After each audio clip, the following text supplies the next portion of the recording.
So I'm taking my wonton pastry and taking it apart. Make sure that if you get a double, you make sure that it is a thin one because they are very thin.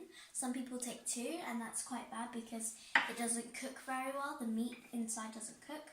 I'm going to take my pastry brush, dip it in some water and just brush it on. This helps the corners stick together when we fold it. Now take a tablespoon and use half of it to grab some meat. You don't want to add a lot.